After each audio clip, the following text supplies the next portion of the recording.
34 నుంచి 36 వచనం వరకు.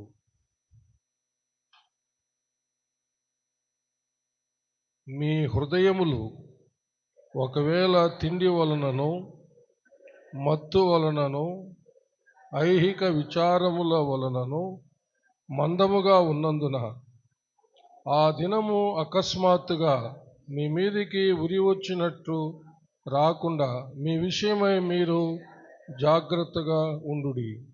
ఆ దినము భూమి అందంతటా నివసించు వారందరి మీదికి అకస్మాత్తుగా వచ్చును.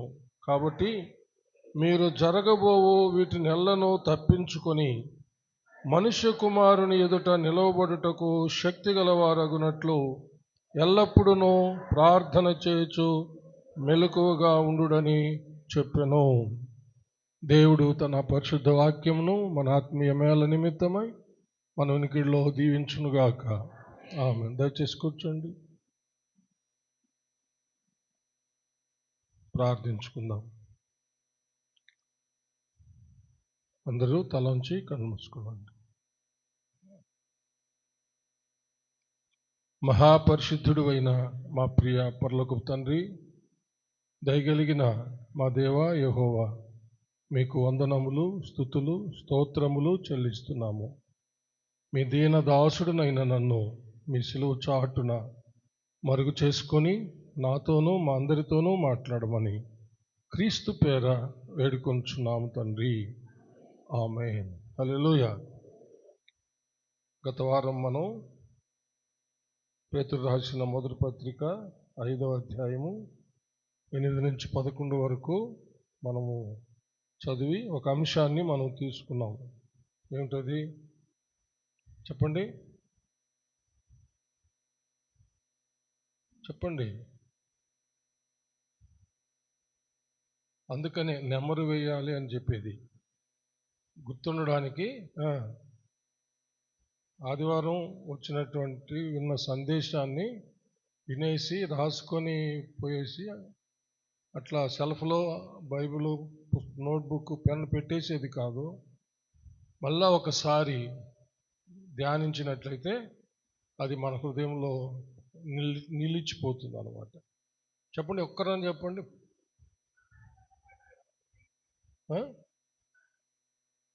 గట్టిగా అంశం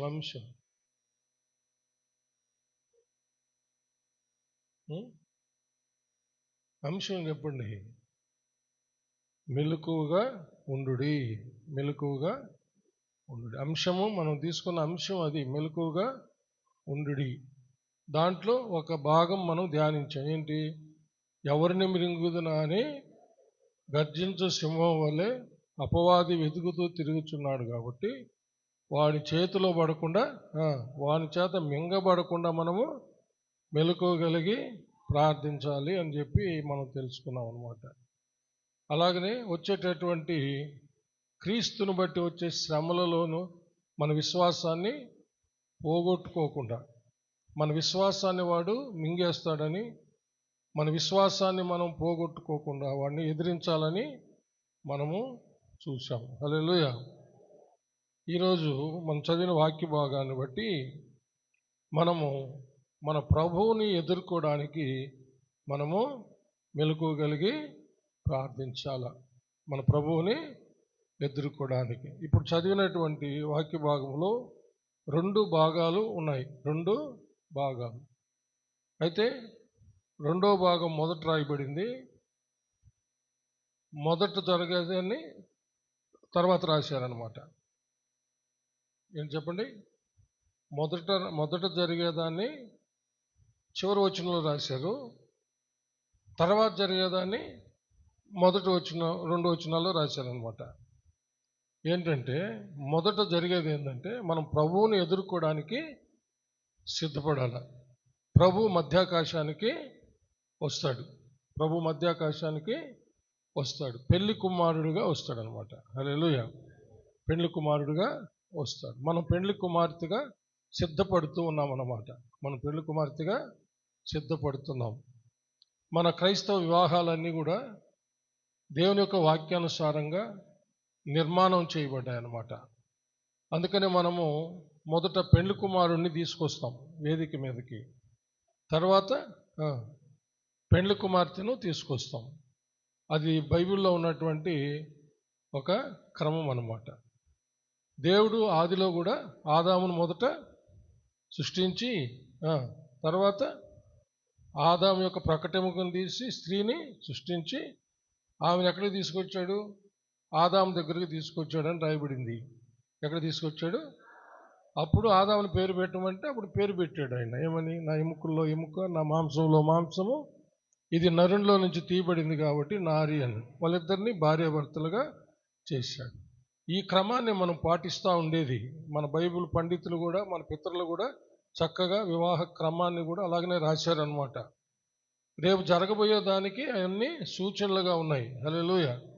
మధ్యాకాశంలో జరగబోయే వివాహానికి. వివాహం అంటే ఇక్కడ మనం చేసిన పద్ధతుల ప్రకారం జరగదు. మనం పోయి యేసుప్రభు దగ్గర నిలబడతాం. హల్లెలూయా. యేసుప్రభు మనలను అంగీకరిస్తాడు అన్నమాట, స్వీకరిస్తాడు. అప్పుడు రాజు కుడి పార్శ్వమున ఉంటాం. హల్లెలూయా. ఎక్కడుంటాము? కుడి పార్శ్వాన ఉంటాం. ప్రభు యొక్క కుడి పార్శ్వాన ఉంటాం అన్నమాట. మనం ఇక్కడ ఎడం పక్కన పెడుతుంటాం పెళ్లి కుమార్తెను. నిజంగా అయితే కుడి పక్క పెట్టాలన్నమాట. హల్లెలూయా. కానీ అది అలాగా జరుగుతూ ఉంది కాబట్టి అలాగనే జరిగిస్తూ ఉన్నాము. కానీ నిజంగా అయితే పెండ్లి కుమార్తెను పెండ్లి కుమారుని కుడి పార్శ్వమున పెట్టాలన్నమాట. అంటే భర్తకు భార్యే చెప్పాలి. ఎవరు చెప్పింది రైట్ హ్యాండ్ అని? చెప్పండి, ఎవరు చెప్తారు రైట్ హ్యాండ్ అని చెప్తారు? చెప్పేదానికి ఏమి? Very good, may God bless you. Pratima గ్రహించింది, చెప్పింది.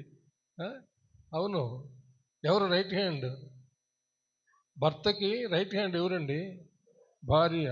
భార్యను కాక ఇంకెవరిని పెట్టుకుని ఆ కాపురం నిలబడదు, అంతే, గుర్తుపెట్టుకోండి. సరే, అది కుటుంబ హెచ్చరిక కోసం చెప్పా. మన అంశంలోకి వస్తున్నా. ఇప్పుడు ప్రభు మధ్యాకాశానికి రావడానికి సిద్ధంగా ఉన్నాడని లేఖనాలు అపోస్తలుల దినాల్లో నుంచే చెప్పబడ్డాయి అన్నమాట. ఎప్పటి నుంచి చెప్పబడ్డాయి? ప్రభు ఎత్తబడి పరలోకానికి వెళ్ళిపోయి తండ్రి కుడి పార్శ్వమున కూర్చొని మన కోసం విజ్ఞాపన చేస్తున్నాడు కదా, తిరిగి వస్తాడు అనేది అప్పటి నుంచే వీళ్ళు ఎదురు చూస్తున్నారు అనమాట. ఎప్పటి నుంచి? దేవదూత ప్రభు ఆరోహణమైనప్పుడు దేవదూత చెప్పి వాళ్ళు అలాగే చూస్తూ ఉంటే, గెస్సెమనే ఆ యొక్క ఒలీవ కొండ మీద అలాగే చూస్తూ ఉంటే ప్రభు ఆరోహణమైనప్పుడు ఆ యొక్క దాదాపు 120 మందికి అంటే ఎక్కువ వాళ్ళంతా కూడా చూస్తూ ఉన్నారు. దాదాపు 500 మంది దాకా ఉన్నారని లేఖనాలు చెప్తున్నాయి. వాళ్ళంతా చూస్తూ ఉంటే అప్పుడు ఒక మేఘం ప్రభువుని కొనిపోయింది. అప్పుడు ఆ దూత ఏం చెప్పాడు? అపోస్తల కార్యాల గ్రంథంలో చూడండి. ఆ దూత, ఇప్పుడు మీరు మనుష్య కుమారుడు ఎలా పోవడం చూస్తున్నారో అదేవిధంగా ఆయన మరలా వస్తాడు అని చెప్పడం అక్కడ రాయబడింది. హల్లెలూయా. 9వ వచనం, 1వ అధ్యాయము 9వ వచనం. ఈ మాటలు చెప్పి వారు చూచుచుండగా ఆయన ఆరోహణమాయను అంటే పైకి వెళ్ళాడు అనమాట. అంటే తండ్రి దగ్గరికి వెళ్ళాడు.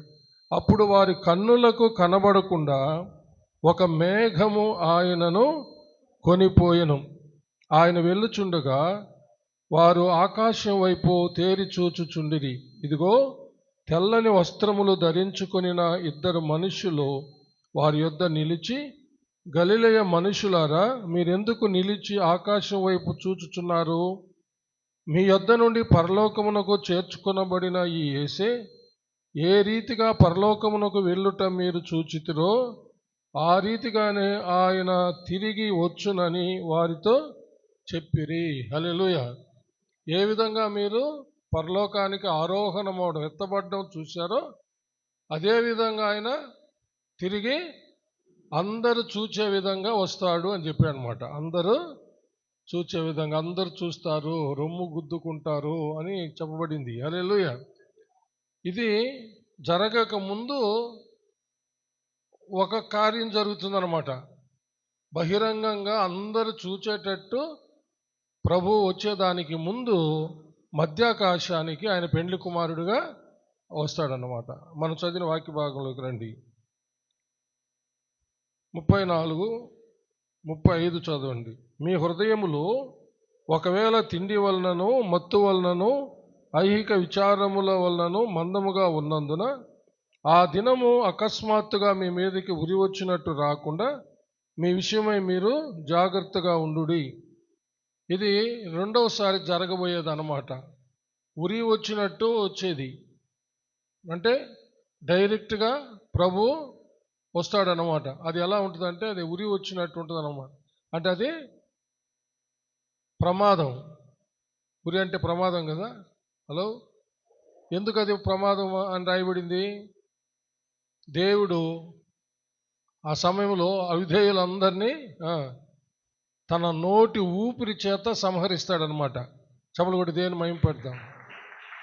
తన నోటి ఊపిరి చేత సంహరిస్తాడన్నమాట. సైతాను సంబంధులందరినీ, సైతాన్తో ఏకీపించిన వాళ్ళందరినీ కూడా నోటి ఊపిరి చేత భయంకరమైన యుద్ధం జరుగుతుంది. ఆ యుద్ధంలో ప్రభు నోటి ఊపిరి చేత శత్రువులందరినీ, అవిధేయులందరినీ నాశనం చేస్తాడనమాట.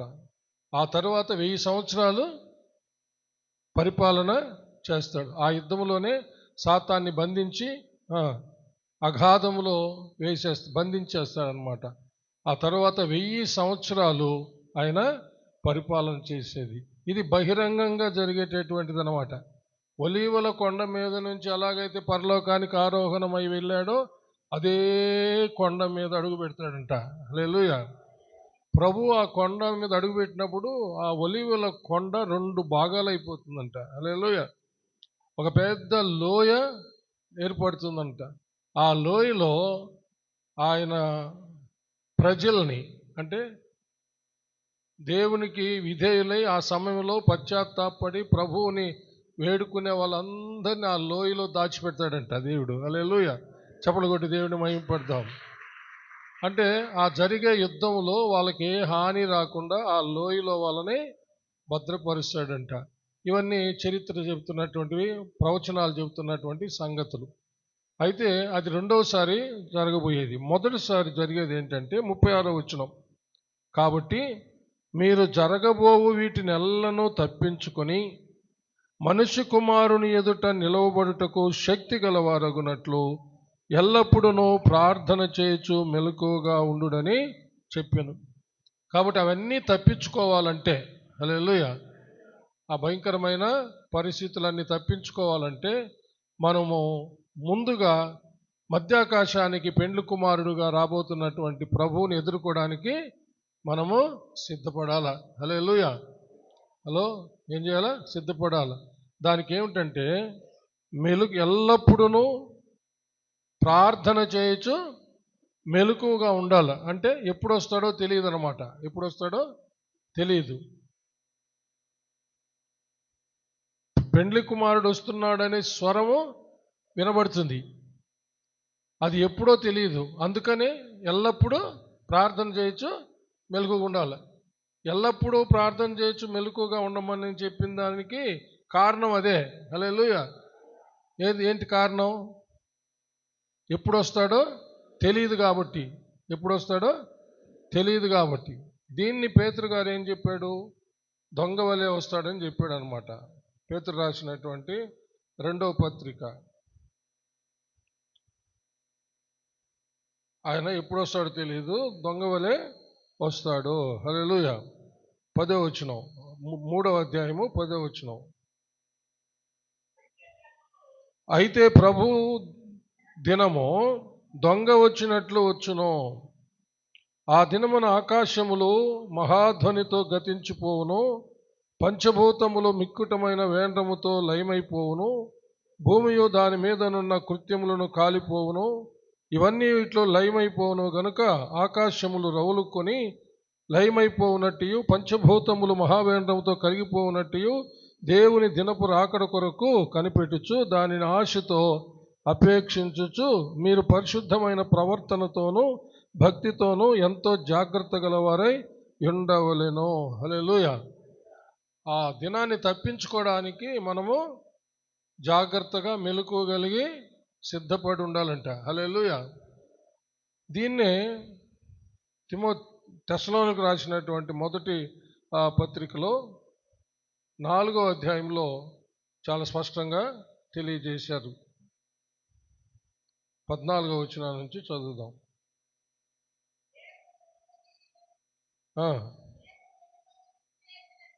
యేసు మృతి పొంది తిరిగి లేచినని మనము నమ్మిన యెడల అదే ప్రకారము యేసునందు నిద్రించిన వారిని దేవుడు ఆయనతో కూడా వెంటబెట్టుకుని వచ్చును.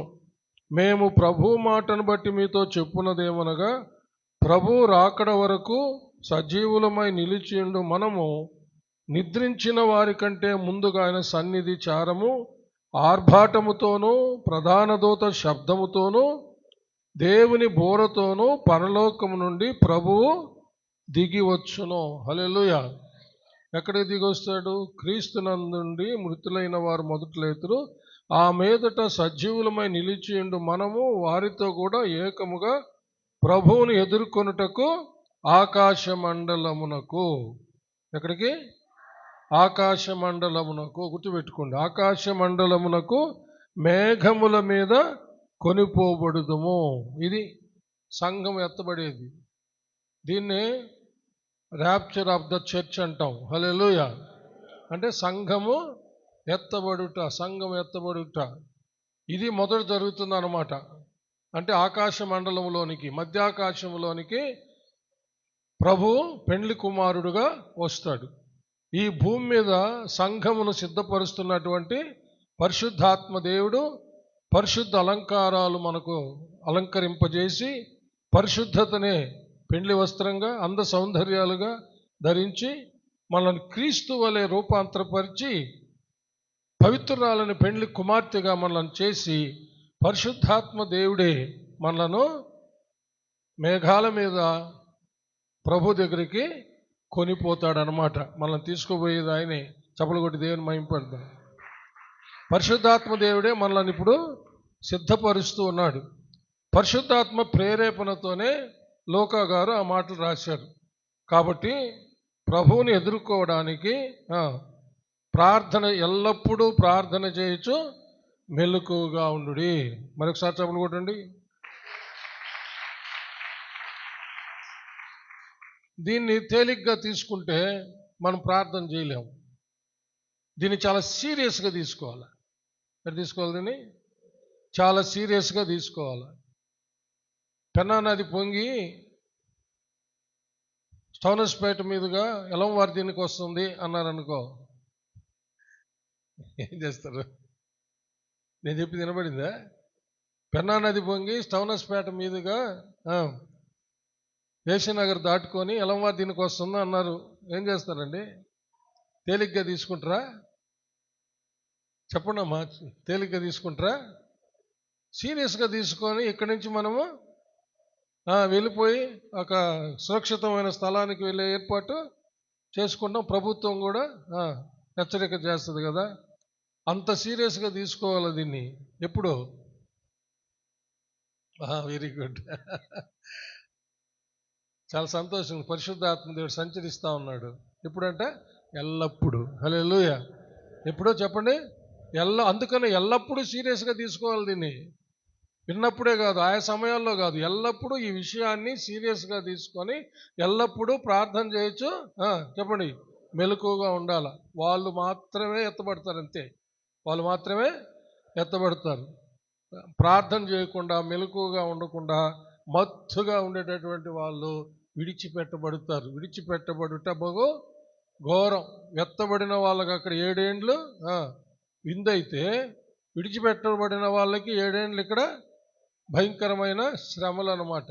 కాబట్టి దాన్ని తప్పించుకోవడానికి, ప్రభువుని ఎదుర్కొని వాటి నుండి తప్పించుకోవడానికి మనము ఎల్లప్పుడూ ప్రార్థన చేయొచ్చు, మెలకువగా ఉండాలి. హల్లెలూయా. అపోస్తుల కార్యాల గ్రంథంలో కూడా 2వ అధ్యాయంలో ఆ విషయాన్ని లోకా గారే అపోస్తుల కార్యాన్ని రాసింది కూడా ఆయనే. మామూలుగా ఏమంటారంటే లోకా సువార్త యొక్క కంటిన్యూషన్ అంటారు అపోస్తుల కార్యాల గ్రంథం. హల్లెలూయా. ఎందుకంటే లోకా గారే దాన్ని రాశారు. 2వ అధ్యాయము 18వ వచనం నుండి, ఆ దినములలో నా దాసుల మీదను నా దాసురాండ మీదను నా ఆత్మను కుమ్మరించేదను గనుక వారు ప్రవచించెదరు. పైన ఆకాశమందు మహత్కార్యములను, కింద భూమి మీద సూచక్రియలను, రక్తమును, అగ్నిని, పొగ, ఆవిరిని కలుగజేసేదను. ప్రభు ప్రత్యక్షముగా మహాదినము రాకమునుపు సూర్యుడు చీకటిగాను చంద్రుడు రక్తముగాను మారును. అప్పుడు ప్రభునామమును బట్టి ప్రార్థన చేయు వారందరూ రక్షణ పొందుదురు అని దేవుడు చెబుతున్నాడు. అంటే రక్షణ పొందుదురు అంటే వాటన్నిటి నుంచి వాళ్ళు రక్షించబడతారంటే తప్పించబడతారన్నమాట. హల్లెలూయా. రక్షించబడతారంటే తప్పించబడతారు. వాళ్ళు ఆ వాటికి గురి కాకుండా ప్రార్థన చేసే వాళ్ళందరూ వాటి నుండి తప్పించబడతారు. అది రక్షించబడడం అంటే ఇక్కడ. హల్లెలూయా. కాబట్టి మెలకువ కలిగి ఎల్లప్పుడూ ప్రార్థన చేస్తాం. దానికి లోకా గారు ఇచ్చిన హెచ్చరిక ఏంటంటే, మరలా అక్కడికి రండి, లోకా సువార్తకు రండి. 21వ అధ్యాయంలో మనం చదివాం కదా, 34వ వచనం చదవండి. మీ హృదయములో ఒకవేళ తిండి వలనను మత్తు వలనను ఐహిక విచారముల వలనను మందముగా ఉన్నందున ఆ దినము అకస్మాత్తుగా మీ మీదికి ఉరి వచ్చినట్టు రాకుండా మీ విషయమై మీరు జాగ్రత్తగా ఉండుడి. హల్లెలూయా. చూసారా, ఒక జాగ్రత్త చెప్తున్నాడు అనమాట. ఏమని? మనం మందంగా ఉండకూడదు. మనము మందంగా ఉండకూడదు అన్నమాట. మనలను మందంగా ఏది చేస్తుంది?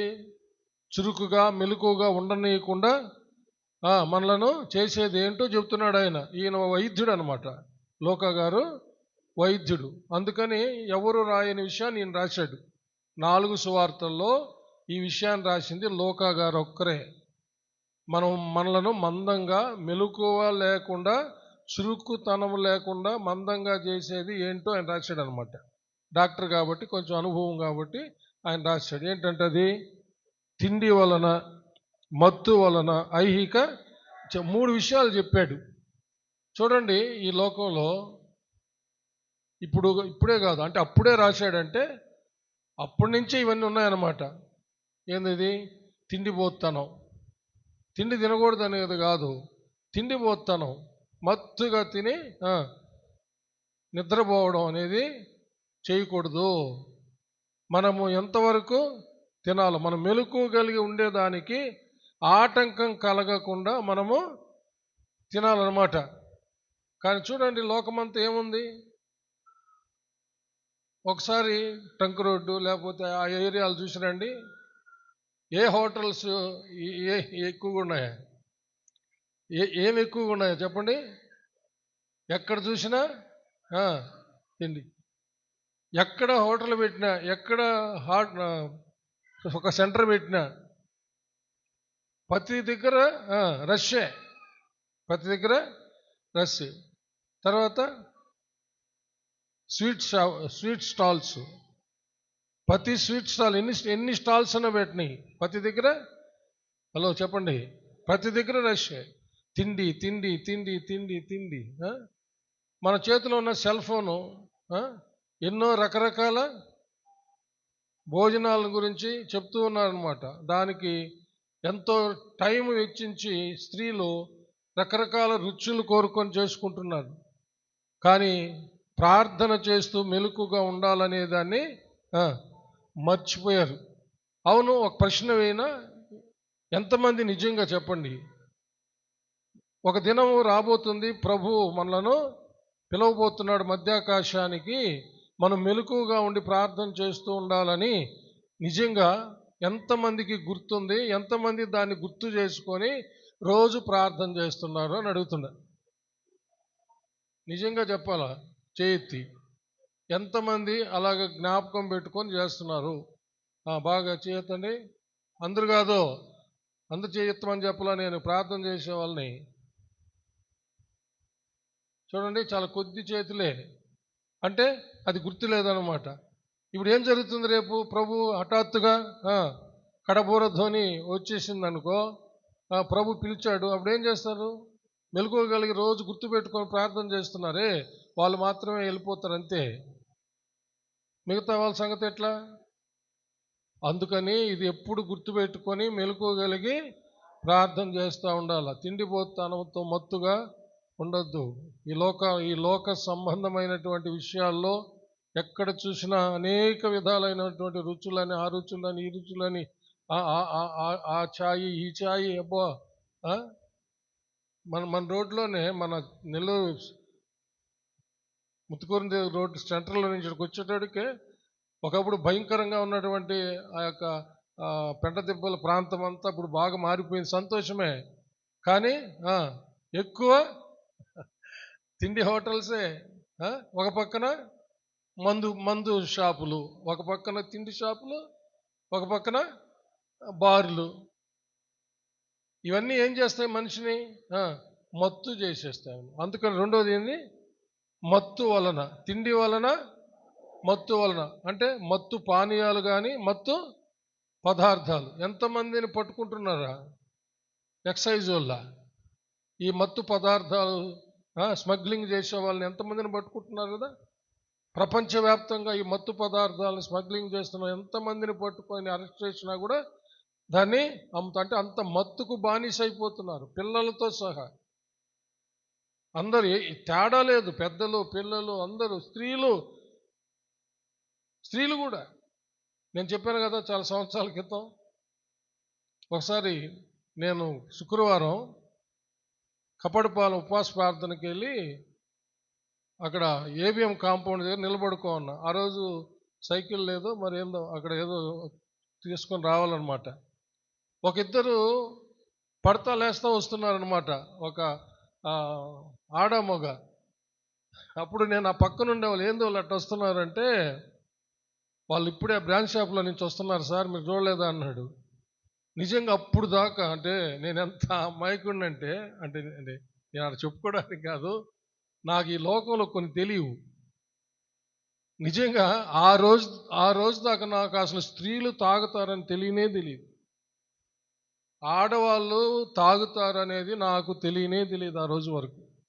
భలేవాళ్ళుగా సార్, ఆడమగ తేడా లేకుండా బార్చుకుపోతూ ఉంటాను నా పక్కనుండి అతను. ఆ రోజు తెలిసింది. తర్వాత మా సొంత బంధువులు ఇంటికి వెళ్ళా ఒకరోజు, నేను మా చిట్టుబాబు బ్రదరు, ఎవరో కాదులే వాళ్ళని, అంటే ప్రభు దగ్గరికి వెళ్ళిపోయాడు మా పప్పయ్య, చిన్న పప్పయ్య. ఆయన బాగలేకపోతే చూడడానికి పోయా. నేను మా చిట్టుబాబు అన్న పోయాం. చిట్టుబాబు అన్న వల్ల సొంత నాయన తమ్ముడు, నాకు మా చిన్న తాత కొడుకు అన్నమాట. సరే వెళ్ళాం, ఎతకుతా ఉన్నాం, మందులు చీట్లు ఎతకుతున్నాం ఎక్కడెక్కడని. ఎక్కడ కనబడలా. ఎక్కడ పెట్టావు పప్పయ్య అంటే, ఏడ పెట్టేశాను సాల్మన్ అంటా ఉన్నాడు.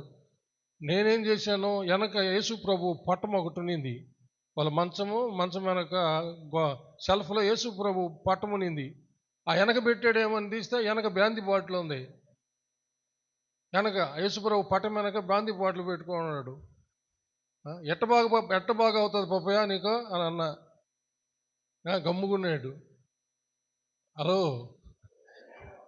మా పప్పయ్యని తక్కువ చేసి మాట్లాడుతున్నానని కాదు, ఆయనకి నేను ఆ రోజు చెప్పాల్సిన చెప్పొచ్చా. ప్రభు దగ్గరికే పోయాడు ఆఖరికి సిద్ధపడి. నేను ఎందుకు చెప్తున్నానంటే, ఇంటికే తెచ్చేసుకొని భార్యాభర్తలు ఇద్దరు తాగి ఇంటినే ఒక బారుగా చేసుకునే పరిస్థితులు ఉన్నాయి ఈ రోజుల్లో. భార్యాభర్తలే కాకుండా ఇంకా అనేక మంది ఫ్రెండ్స్ని కూడా తీసుకొచ్చుకొని భయంకరంగా అశ్లీలమైన కార్యాలు కూడా చేస్తూ భయంకరమైన పరిస్థితుల్లో ఈ రోజుల్లో లోకము నడుస్తూ ఉంది. లోకం నడుస్తుంది, దానికి తెలియదు యేసుక్రీస్తు గురించి. మన జీవితాలు ఎలా ఉన్నాయో పరిశీలన చేసుకోవాలి. హలో, మనము వాటికి ఎగ్జంప్షను, మనం వేరే, మనం ఆ లోకంలో నుంచి వేరు చేయబడినటువంటి వాళ్ళం. కాబట్టి మనం ప్రత్యేకంగా జీవించాలి. దేని వలన కూడా మనం మత్తులం కాకూడదు. మత్తు కలిగించి అసలు ప్రార్థనా జీవితాన్ని నాశనం చేసేటటువంటి పరిస్థితుల్లో నుంచి బయటికి రావాలండి. హల్లెలూయా. తిండిపోతనంతో మత్తుగా ఉండడం, మత్తు పానీయాలు, మత్తు పదార్థాలు, మత్తు ఇంజెక్షన్స్ ఎన్నో ఉన్నాయి, రకరకాలుగా ఉన్నాయి లోకంలో. వీటేటికి బానిసలు కాకూడదు. తిండికి కూడా బానిస కాకూడదు అన్నమాట. తిండికి కూడా బానిస కాకూడదు. నిన్న మన పాస్టర్ అంటా ఉంది, మన తూర్పాలెం ఏలియా ఉన్నాడు కదా, కొంచెం బాగలేక వస్తూ ఉంటాడే, పాస్టమ్ గారు నిలబడి, పాస్టమ్ గారు గోంగూర, అన్నము, పెరుగు ఇవన్నీ ఉంటే బాగా తింటాను పాస్టర్ అమ్మ అన్నాడంట. సరే ఈ పిల్లోడికి ఎంత ఆశ ఉంది అని అనుకున్నదంట పాస్టర్ అమ్మ. సరేలే అలాంటి మంచి ఆహారమే కదా అందంట. తర్వాత నాకు చెప్పింది, ఏలియా ఇప్పుడు ఇచ్చాడు సాయంత్రము, పాస్టర్ అమ్మ నాకు ఆకలేస్తుంది అన్నం పెట్టమని, పొద్దునట్టు అడిగాడు అందుకని అన్నం పెట్టాను అన్నది.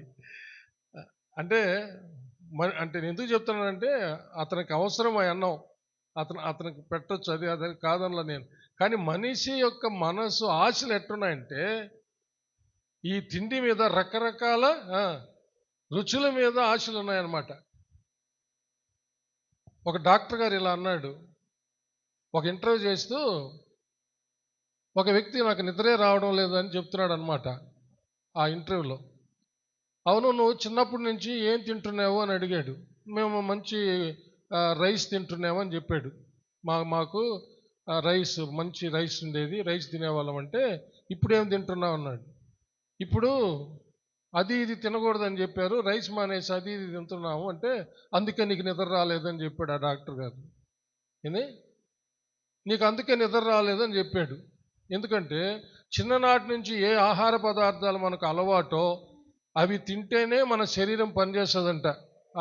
ఆ డాక్టర్ మంచిగా సలహా చెప్పాడు. కాబట్టి అవే జాగ్రత్తగా మీరు తినేవే, వాటిని ఆయా రకాలుగా కొద్దిగా తినుకొని జాగ్రత్తగా ఉంటే ఆ ఆహారమే మీకు చిన్నప్పటి నుంచి మీ దేహానికి ఏ ఆహారం అయితే వాడుకయిందో, అలవాటైందో దాన్ని తిన్నప్పుడే మీరు చాలా హ్యాపీగా ఉండగలుగుతారు అని ఒక డాక్టర్ గారు చాలా చక్కగా ఇంటర్వ్యూ చేశాడు. హలో, అందుకనే మనకు చిన్నప్పటి నుంచి మన అమ్మ నాన్నలు ఏమైతే ఆహారం పెట్టారో, ఏ ఆహారంతో మనం పెరిగామో దానిని రిజెక్ట్ చేయబాకండి, తోసేయబాకండి.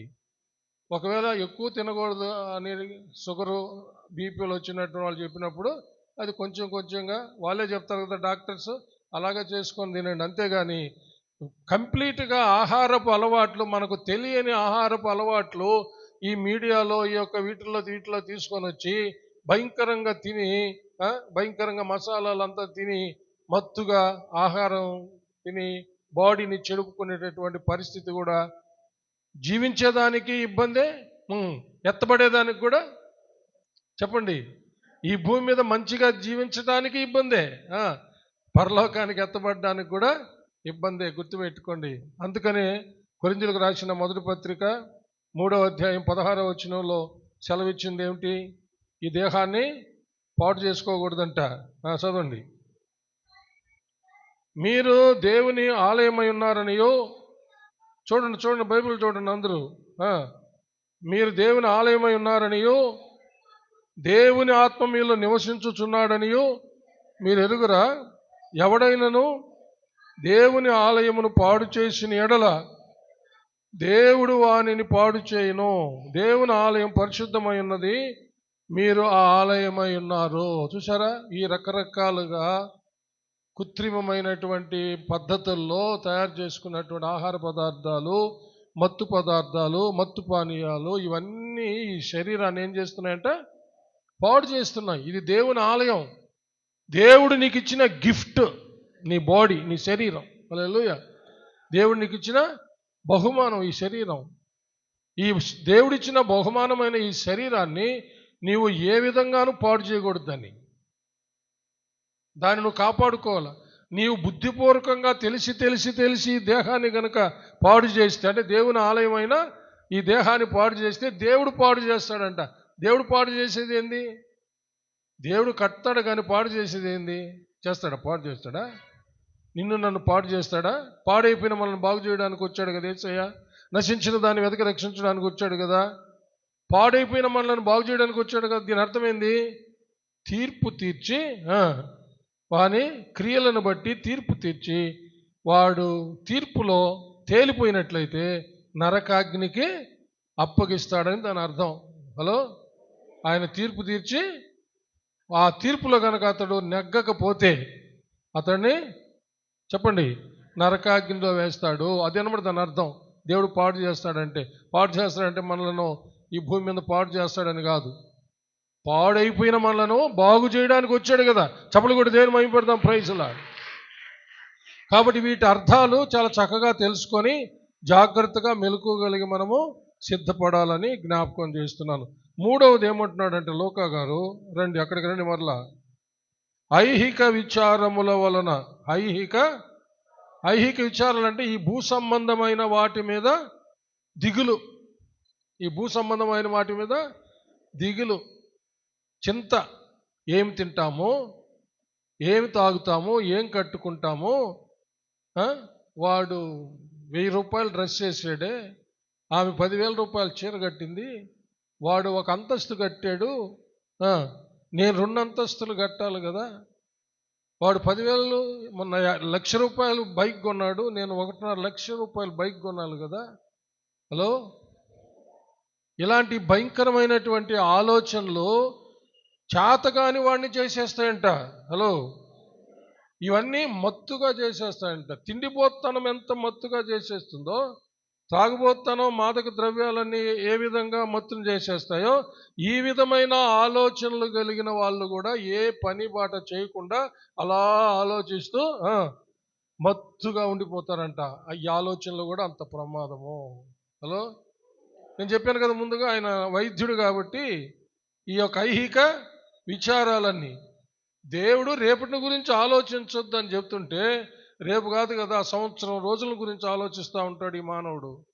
10 సంవత్సరాలు లేదా జీవించినంత కాలం ఎట్లా బతుకుతామబ్బా అని ఆలోచిస్తుంటాడు. అందుకని ప్రభువు చెప్పాడు మత్తయి వార్త 6వ అధ్యాయంలో, రేపటి గురించి అసలు చెప్పండి ఆలోచించొద్దు. ఎందుకు? రేపటికి ఉంటావో చస్తావని దాని అర్థం. హలో, ఈరోజు నిద్ర లేచావు కాబట్టి ఈ రోజు వరకు చూసుకో, ఈరోజు నువ్వు బతుకున్నావు. రేపటి గురించి ఆలోచించబాక. రేపు బతుకుంటే రేపు కూడా దేవుడు నీకు కావలసినవి ఇస్తాడు. అందుకని పరలోక ప్రార్థన నేర్పించాడు కదా. చెప్పండి. పరలోకమందున్న మా తండ్రి, మీ నామం పరిశుద్ధపరచుబడుగాక, మీ రాజ్యం వచ్చునుగాక, మీ చిత్తం పరలోకమందు నెరవేర్చున్నట్లు భూమి యందును నెరవేరునుగాక, మా అనుదిన ఆహారం మాకు నేడు. ఉందా? నేర్పించాడా? అంటే నువ్వు ఈరోజు బ్రతికితే ఈరోజు నీకు కావాల్సినవన్నీ ఆయన సిద్ధం చేసి పెట్టాడు అన్నమాట. చెవులు కూడా దీనమైపోయింది. ఒకవేళ నువ్వు చనిపోతే, నువ్వు నీతిమంతుడు అయితే, నువ్వు నీతిమంతురాలు అయితే, నీ బిడ్డలకు ఆయన భిక్షమెత్తకుండా కాపాడుతాడు అనమాట. హల్లెలూయా. దిగులక్కర్లే. నేను గబక్కని చచ్చిపోతే ఎట్ట నా బిడ్డలని వేదనక్కర్లే. నువ్వు నీతిమంతుడు అయితే, నీతిమంతురాలు అయితే, నీవు చనిపోయిన తర్వాత నీ బిడ్డలను దేవుడు భూమి మీద స్థిర నివాసాలు కలుగజేసి భిక్షమెత్తకుండా వాళ్ళని పోషిస్తాడంట. కాబట్టి ఏ విషయం జాగ్రత్త పడాలా? నీతి విషయం జాగ్రత్త పడాలా. హల్లెలూయా. నీతిమంతుడైన యేసయ్య అడుగుజాడల్లో నడిచే విషయము జాగ్రత్త పడాలా. ఆయన చూసుకుంటాడు నీ బిడ్డల సంగతి. విచారం వస్తుంది, గబక్క నేను చనిపోతే ఎట్టా అని.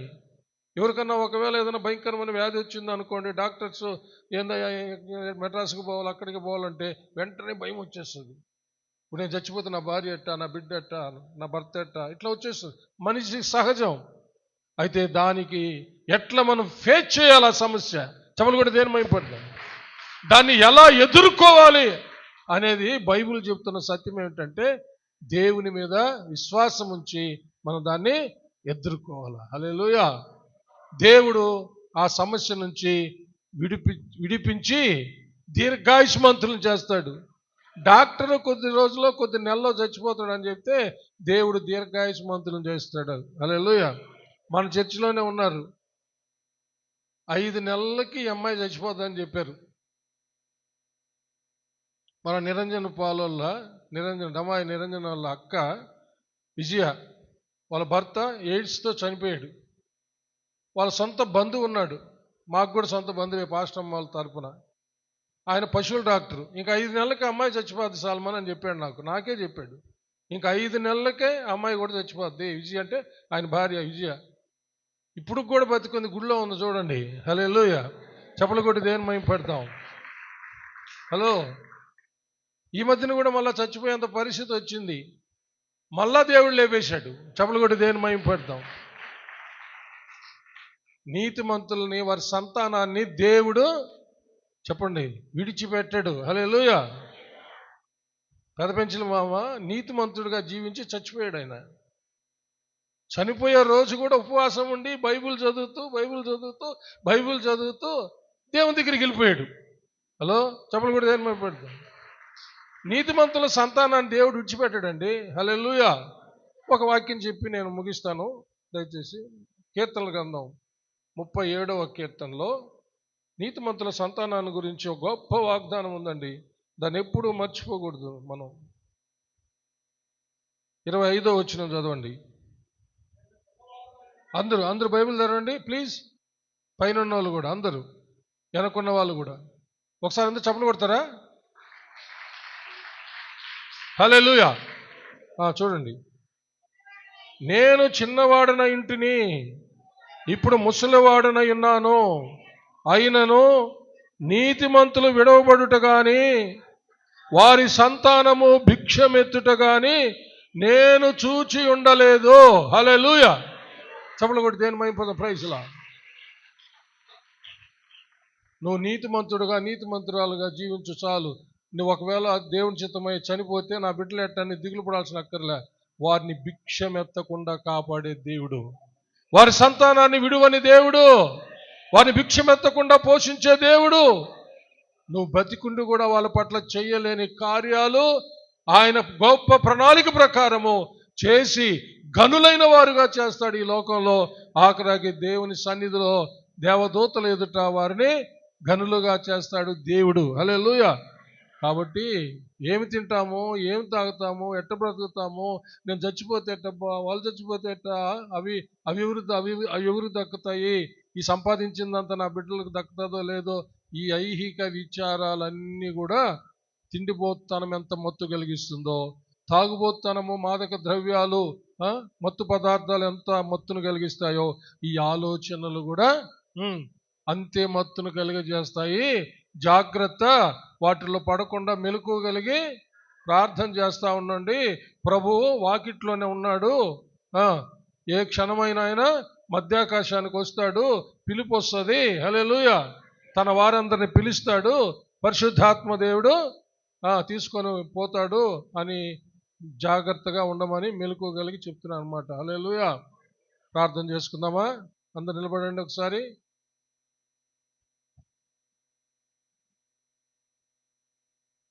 ఈ సమయానికి వినేసి ఇంటికి వెళ్ళిపోయి ఇంకా మళ్ళీ ఆదివారం దాకా అసలు ఈ విషయాలు ధ్యానం చేసుకోకుండా ఉంటే మనకు ఏం బలం రాదు ఆత్మీయంగా. ప్లీజ్ దయచేసి మనవి చేస్తున్నాను, ఈరోజు విని మళ్ళా ఆదివారం వరకు అసలు ఈ విషయాలు జ్ఞాపకం చేసుకోకపోతే నీకు అసలు ఆత్మీయంగా బలమే రాదు. నువ్వు బలహీనుడుగానే ఆత్మలో బలహీనుడు అయిపోతావు, ఆత్మలో బలహీనరాలు అయిపోతావు. విన్న వాక్యం ప్రకారము నెమరు వేసుకుంటూ దాని ప్రకారం చేయటానికి నీవు ఎక్సర్సైజ్ చేస్తే, సాధన చేస్తే అప్పుడు ఆత్మీయంగా నీవు చాలా బలంగా ఉంటావు. నిన్ను సైతాన్ ఏమీ చేయలేడు. చప్పలు కూడా దేని మహిమపడతాం. ఆత్మలో బలమైన వారిని వాడు ఏమీ చేయలేడు. వాడిని చూస్తే వాడికి వణుకో, వాడు పారిపోతాడు. ఎక్కడ మన కాలుతో వాడిని చితక తొక్కుతామని. ఎందుకని దేవుడు వాగ్దానం చేశాడు, సమాధానకర్త దేవుడు సాతాన్ని మీ కాళ్ళ కింద శీఘ్రంగా చితక తొక్కిస్తాడని. గత వారం కూడా మీకు జ్ఞాపకం చేశాను నేను దీన్ని. పాములను తేళ్లను తొక్కుటకు శత్రు బలవంతుడి పైన మీకు అధికారం ఇచ్చి ఉన్నాను, ఏది మీకు ఎంత మాత్రమో హాని చేయదని వాగ్దానం చేశాడు. కాబట్టి మనం ఆత్మలో బలంగా ఉండాలి. హల్లెలూయా. ఆత్మలో జ్ఞానవంతులంగా ఉండాలి. జ్ఞానవంతులం తప్పించుకోగలం, బలవంతులము సైతాన్ని ఎదిరించి జయం పొందగలం. చప్పలు కొట్టి దేని మహిమపడు. అందుకనే శిష్యులను పంపిస్తూ పాము వలె వివేకులను, పావురం వలె నిష్కపటులై ఉండండి అని చెప్పాడు. హల్లెలూయా. పాము ఎంత వివేకంగా తప్పించుకుంటుందో దేవుని జ్ఞానం కలిగిన వాళ్ళు, దేవుని ఆత్మను కలిగిన వాళ్ళు ప్రమాదాల్లో తప్పించుకోగలుగుతారు. హల్లెలూయా. అందుకనే దేవుని జ్ఞానం కావాలి. అపవాదిని ఎదిరించి నిలవడానికి సర్వాంగ కవచము, దేవుని యొక్క శక్తి కావాలి. చప్పలు కూడా దేని మహిమపడతారు. ఇవన్నీ దేవుడు ఏర్పాటు చేసి పెట్టాడు మనకు. ఆయన ఏర్పాటు చేయకుండా మనదేదో మాట్లాడడంలా. మాయ కాదు, మోసం కాదు, అన్నీ ఏర్పాటు చేశాడు. నువ్వు నమ్మి నాకు సర్వాంగ కవచం కావాలంటే అది నీకు ఇచ్చేస్తాడు అంతే. హల్లెలూయా. ఏంది సర్వాంగ కవచం?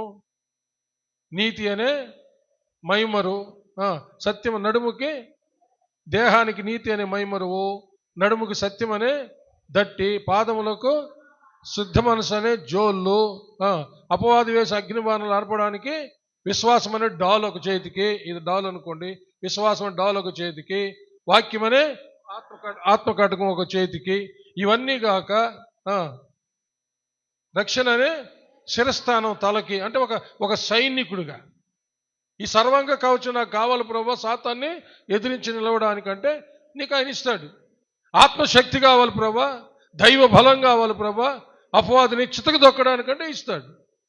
అలాంటివి నువ్వు తెలుసుకొని అన్ని దేవుడు ప్రతిదీ ఏర్పాటు చేసి పెట్టాడు. హల్లెలూయా. ఇక మనమే విశ్వాసంతో ఆయన అనుసరిస్తూ ఇవన్నీ స్వతంత్రించుకోవడమే, పొందుకోవడమే. దానికి మొట్టమొదట విశ్వాసము, తర్వాత సిద్ధపాటు. హల్లెలూయా. ఎంతైనా అవసరం. కాబట్టి దేవుడు ఆయా రీతిలుగా అందరితో మాట్లాడతాడు, ప్రతి ఒక్కరితో మాట్లాడతాడు. ఎవరెవరికి ఏ విధంగా వాక్యం అప్లై అవుతుందో అది వారికే తెలుసు. కాబట్టి నీకెలాగా అది అప్లై అవ్వాలో, నువ్వెలా దాన్ని స్వీకరించాలో, నిన్ను ఏ విధంగా ఆయన టచ్ చేయాలో, తాకాలో ఆ విధంగా నిన్ను తాకుతాడు. నిన్ను తాకినట్టుగానే అదే రోజున అదే సమయంలో ఇంకొక విధంగా అదే వాక్యం ద్వారా ఇంకొకరిని తాకుతాడు. అలాగ సంఘములో అందరి మీద దృష్టి పెట్టి అందరినీ సిద్ధపరిచేది పరిశుద్ధాత్మ దేవుడు. చప్పలు కొట్టి దేవుని మహిమపెట్టాడు. హల్లెలూయా. ఎందుకంటే ఏ ఒక్కరు నశించడం ఆయనకి ఇష్టం లేదు. అందరూ అంతటా మారు మనసు పొందాలని ఆయన రాకడను ఆయన దూరం చేసుకుంటా ఉన్నాడు. కాబట్టి దయచేసి దేని వల్ల కూడా మత్తులై ప్రార్థన జీవితాన్ని పోగొట్టుకోవద్దని నా చేతులు జోడించి సంఘ కాపరిగా మీకు అందరికీ నేను మనవి చేస్తా ఉన్నా. దేన్నైనా మర్చిపోతురు కానీ ప్రార్థన చేయడం మాత్రం మర్చిపోబాకండి. తిండైనా మర్చిపో, పర్వాలే. హలో, ప్రార్థన మాత్రం మర్చిపోబాకండి. దేన్నైనా మర్చిపో, ప్రార్థన మర్చిపోబాకండి. ఎల్లప్పుడూ మెలకువగలిగి ప్రార్థిస్తూ ఉండు. అప్పుడే నీవు మనుష్య కుమారుని ఎదుట, అంటే మన పెళ్లి కుమారుడిగా రాబోతున్నా దేవుని ఎదుట నీవు యోగ్యురాలుగా పవిత్రాల కన్యకగా నిలబడతావు. ఆయన నిన్ను స్వీకరిస్తాడు, తన కుడి పార్శ్వన నిలబెట్టుకొని దేవదూతలందరి చేత మనలను ఘనపరుస్తాడనమాట. హల్లెలూయా. దేవుడటి కృప మనకందరికీ తన ఆత్మ ద్వారా దయచేయునుగాక. ప్రార్థన చేసుకుందాం. అందరు తలంచి కనుమూసుకోనండి. జాగ్రత్తగా మేము లేపింది ఎందుకంటే ఇది ఉదయకాలం కాబట్టి కొంచెం నిద్ర శోధించే పరిస్థితి ఉంది కాబట్టి నిలబెట్టాను.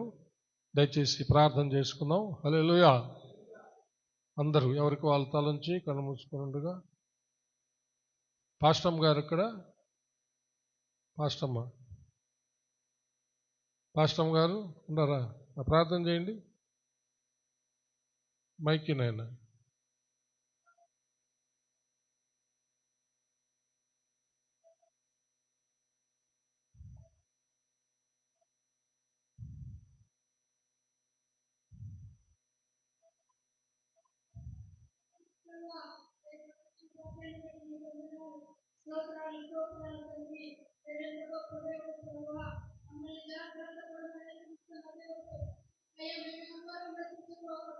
ఎస్,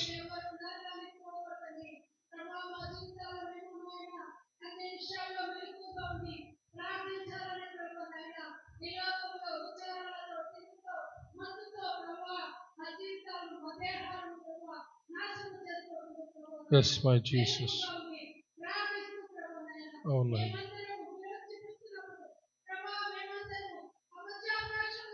ఎస్,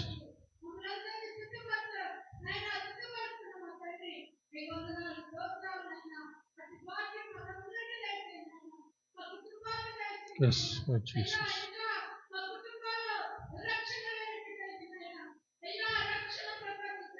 ఎస్, అవును. Yes.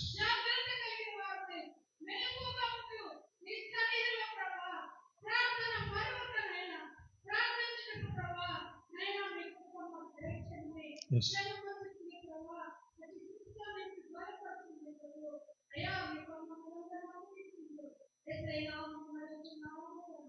ఆమేన్. నా ప్రాణమా యెహోవాను సన్నతించుము, నా అంతరంగముననున్న సమస్తమా ఆయన పరిశుద్ధ నామమును సన్నతించుము. నా ప్రాణమా యెహోవాను సన్నతించుము, ఆయన చేసిన ఉపకారములలో దేనిని మరువకుము. ఆమేన్.